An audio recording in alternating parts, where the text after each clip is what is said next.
these popular cartoon characters, right? And more than often, even as a joke, don't we tend to relate them to people in our real lives as well? Have you realized that a lot of these characters have a defined framework of features that try to tell us the type of person they are? And more than often, even we tend to use such frameworks to relate to real life people.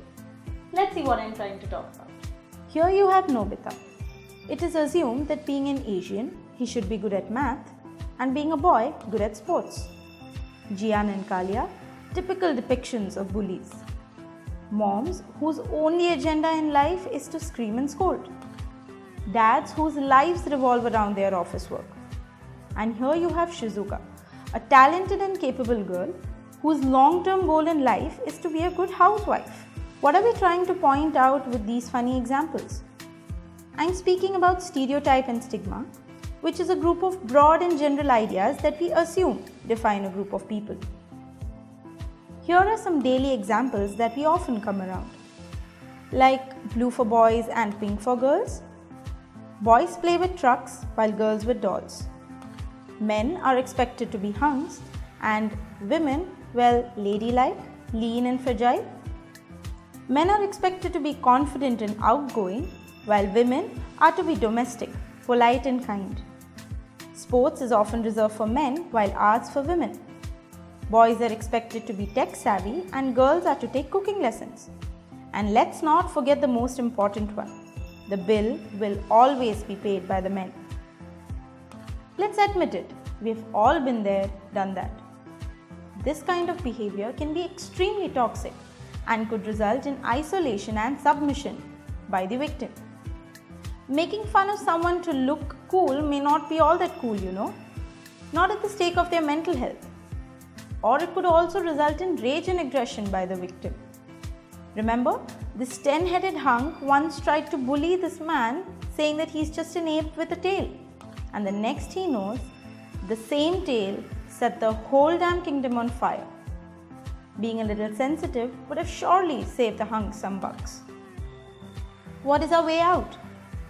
We must remember that the world is made up with people of different personalities, socio-economic backgrounds, beliefs, religion, gender, and sexual preferences.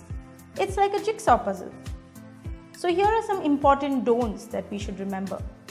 Don't be ignorant and don't be insensitive. And here are some important do's. Educate yourself. Speak up.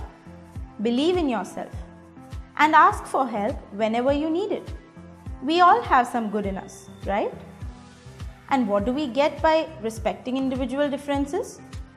No colors to define us. Choicest of toys to play with. Being happy who and how we are. Making our own career and life choices. Doing whatever the heart pleases, whether sports, arts, technology or cooking. And most importantly, learning to share responsibilities in a healthy manner. Here are some important case studies that we could look into. Pikachu, this cute fluffy little guy, doesn't he still remain Ash's favorite Pokemon? Popeye, lean, bald, no beard or mustache. All he needs is a can of spinach and to believe in himself, and the next thing he's punching the heck out of Pluto, and he also gets the lady love. When Merlin decided to believe in Dory and not fight with her, this forgetful little fish managed to swim all over Pacific to find little Nemo. And the last time a bunch of people respected their individual differences, not only did they form the best superhero team ever, but also gave us the best lineup of movies we could ever ask for. It takes all type of people to make the world. Each color is beautiful, but isn't it much more when it comes together as a rainbow? Remember that with just the right amount of to do and not to do, what comes out is the best of you. So isn't it time that we all got our lives a little deframed?